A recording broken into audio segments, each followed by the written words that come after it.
5 things you shouldn't be doing to get ahead financially.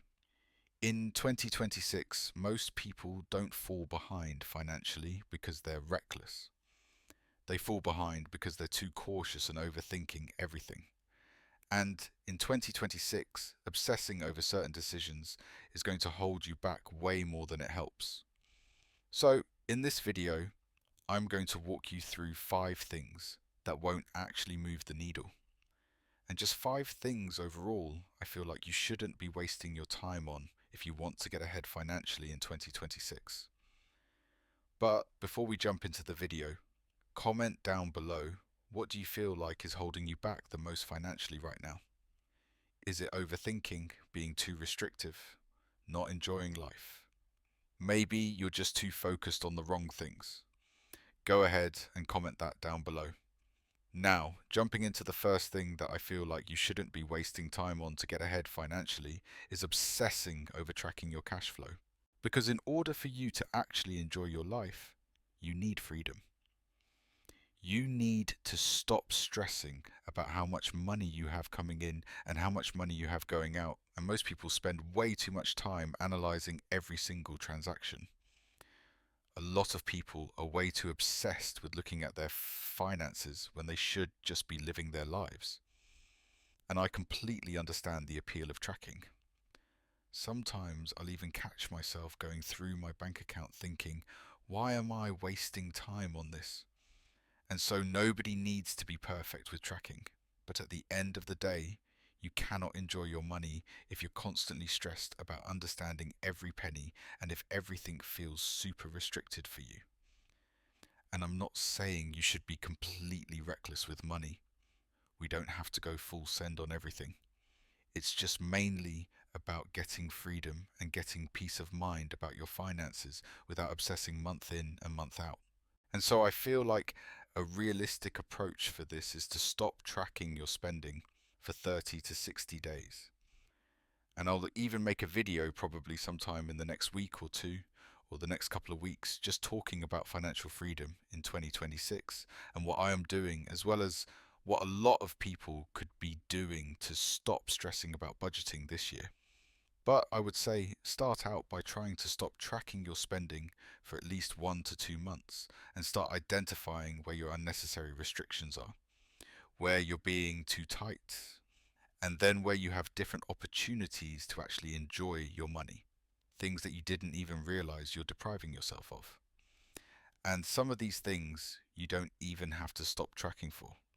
Like, for example, if you're living in an apartment right now, you already know exactly what your rent's going to be. You already know exactly what your internet bill is going to be. Yeah, the water's going to fluctuate. The electricity will too, but you already know the general range. And so a lot of the fixed expenses you don't even need to think about, which is great. And one thing I want to emphasize here is I'm not saying that you have to be completely irresponsible with things. But if you can remove those harsh restrictions on yourself. So for example, let's say you realize that you've been depriving yourself of going out to eat. You thought you should only spend $50 a week to go out to eat, but you actually want to spend $150.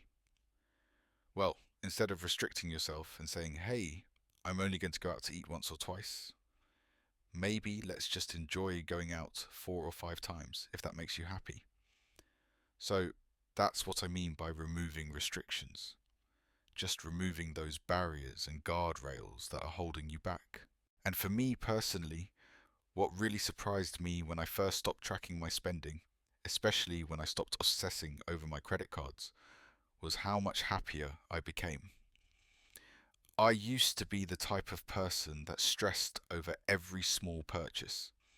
So instead of enjoying a quick trip to 7-Eleven for Doritos and a candy bar, I would stress about that $5 or $6. I don't do that anymore.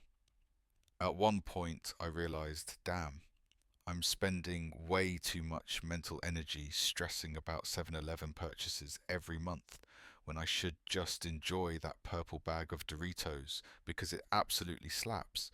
I definitely had to, loosen up a little bit and just enjoy life more often. And that was one way to just start to actually live for myself. So that's an example that I've personally had where it was something that seemed small, but the stress adds up over time. So that is the first thing I would emphasize here is stop obsessing over your cash flow. Now, the second thing I would say is don't bother building a financial buffer before taking any big opportunities. And the idea here is that you don't want to let caution hold you back from taking action. And if you constantly wait for stability, then you'll never actually take the risks that could change your life. And all I'm saying here is don't stress about building an emergency fund, because if you focus too much on building up a cash cushion, this will prevent you from taking advantage of investment opportunities. It's going to prevent you from making moves when you need to. And it's also going to prevent you from making bold career decisions. And this is not me being reckless, being like, oh, just blow all your money on random stuff. It's more about being opportunistic and taking action when the moment is right. And so I feel like a realistic approach for this is to stop saving and just start deploying your money. Don't let $500 just sit there as a cushion. That's money that could be working for you. And don't worry about building up 1 month of expenses. You can find money when you need it. Don't keep your money sitting in a savings account or a high yield savings account doing nothing. Try to put it to work immediately. That way you can see actual returns instead of watching a cushion sit there over time. And I've definitely had times, even in the past 6 months, where looking back, I thought, damn, I really wish I had invested that emergency fund money instead. For example, I had some cash sitting around for months and it wasn't doing anything productive. Now, if I had put that money into the market, it could have been growing. I could have dealt with any car problems or whatever by just using a credit card temporarily. So having cash just sit there was actually costing me money. And I've also had times like years ago in 2020 where I had too much money sitting in savings. I was so focused on having a safety net that I missed out on some great buying opportunities when the market was down. That was a horrible feeling. So I definitely would say don't stress about building that buffer, because a buffer is just dead money sitting there, and dead money doesn't create opportunities. So that is the second thing. The third thing I would say in 2026 you want to try to stop doing is investing small amounts consistently, because waiting for the right moment matters a lot more than just throwing money in randomly. What a lot of people do is they just mindlessly put money in every week thinking they're making progress. They're like, I'm going to put $25 in every week and somehow I'll be rich. The reality is, if you just wait for the perfect opportunity and invest larger amounts at the right time, this is going to actually build real wealth. You're going to start to feel smart about your decisions. If you're throwing $25 a week in, before you know it, you're going to look up a month later and be like, oh, I only have $100. And then, a couple months later, you're like, oh, I only have $500. This is barely anything. And then maybe your $500 dropped because the market went down. So now it's $480, $470. And so as you start to see this slow non-progress, it's going to make you realize you should have just waited and invested a larger sum at the right time. Because I remember when this first started happening to me, I was like, sorry, I'm going to do $25 a week. And I was like, oh, I'm barely seeing any progress here. I should have just saved it up and waited for a dip. And so small, consistent investing will absolutely frustrate you. And one thing I want to emphasize is that market timing is absolutely the way to build real wealth. At the end of the day, buying low and selling high beats mindlessly throwing money in. And that will always be a fact. The smartest way to do this is to save up your money and wait for the perfect opportunity. Even if it takes months, even if it takes a year, try to have the patience to wait for the right moment. And this is not investing advice. I'm not a financial advisor, but this is just what has worked for me. And I would say try to focus on timing your investments perfectly. So for me, like I wait for major market dips before putting money in.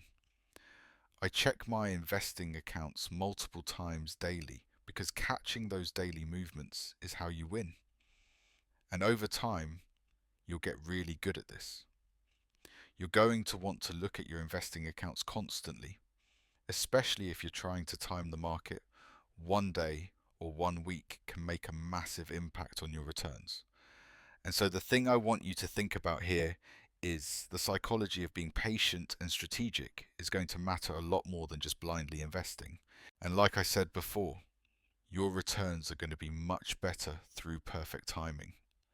And then you'll invest smarter and hopefully you'll be seeing really positive results over time. You don't need to be consistent. You don't need to throw in small amounts. You don't need to just start without thinking. You just need to wait for the perfect moment and then go big. So that is the third thing I would say. Now, the fourth thing is to not be restrictive with lifestyle upgrades, because every time you deny yourself a lifestyle upgrade, it's going to come with a quality of life cost. There's an opportunity cost to all the things you're not enjoying. If you drive a beat up old car, instead of getting a new $50,000 car, you're missing out on the experience, the safety features, the reliability. And that stress adds up over time. Lifestyle inflation is actually a sign of progress. People should realize it. They get raises, they should spend more money. And then before they know it, they're actually enjoying their life. Because their income went up, their lifestyle should go up too. That's the whole point of making more money. So lifestyle upgrades should absolutely happen, and small monthly increases into your quality of life can compound into years of actually enjoying your existence. And so that's the way I try to think of it, is every dollar that you're saving today is a dollar you're not enjoying right now. And the more money you hoard, the earlier you restrict yourself, the longer you go without actually living your life and having the experiences you deserve. And spending should always match your success. Do not let people pressure you into living below your means. If people are praising you for driving a used car, you should question why you're settling for less. Do what actually reflects your success, because at the end of the day, you work hard and you deserve to show it. You deserve that $800 monthly car payment because you earned it. And so make sure not to conform to this pressure to live some frugal, minimalist lifestyle. Just do what makes you happy and enjoy your money. One thing you should definitely do here when it comes to lifestyle upgrades is don't delay upgrades. If you want something, really ask yourself, does this make me happy, or am I just, depriving myself because some finance guru told me to? And so a lifestyle upgrade that I delayed for the longest time was getting a new car. I was using my grandma's old car that she gave to me. People would praise me for it. I started to realize that was ridiculous. The car was old and uncomfortable, and I was missing out on actually enjoying my commute. So I absolutely regret delaying that lifestyle upgrade. Now, a different one that I actually held off on and I really regret was getting a new laptop earlier. I waited until 2023 when I should have just bought it when I first wanted it because my old computer was super slow when it came to editing. Waiting and hesitating on a new computer just wasted my time and made my life harder. So really just think about any type of big decisions or purchases you want to make. And I want to reiterate that you don't have to say no to everything. Actually, you shouldn't say no to most things. Just enjoy your spending, especially big purchases that bring you joy. And so that is the fourth thing. Now, the fifth and final thing is to not simplify your financial system, because having multiple accounts and options gives you more flexibility long term. A complex system is going to give you more opportunities than some basic bare bones plan. And I really do feel like simplicity is going to lead to limitations. If you have just one or two accounts, you're going to have limited options. Try to keep things diversified across many platforms. You should have brokerage accounts in multiple different companies. You should have your money spread across many places. Of course, your 401k is going to be through your employer. But I even had a co-worker at a previous job where he only had like one or two accounts. And I remember telling him, I'm like, dude, why would you limit yourself like that? Like, you're missing out on different features and bonuses because you only have money in one place. So I remember looking back on that and thinking, that is so limiting. I can see why he wasn't maximizing his potential. Not judging him, but at the end of the day, he's just making his life a lot more restricted than it needs to be.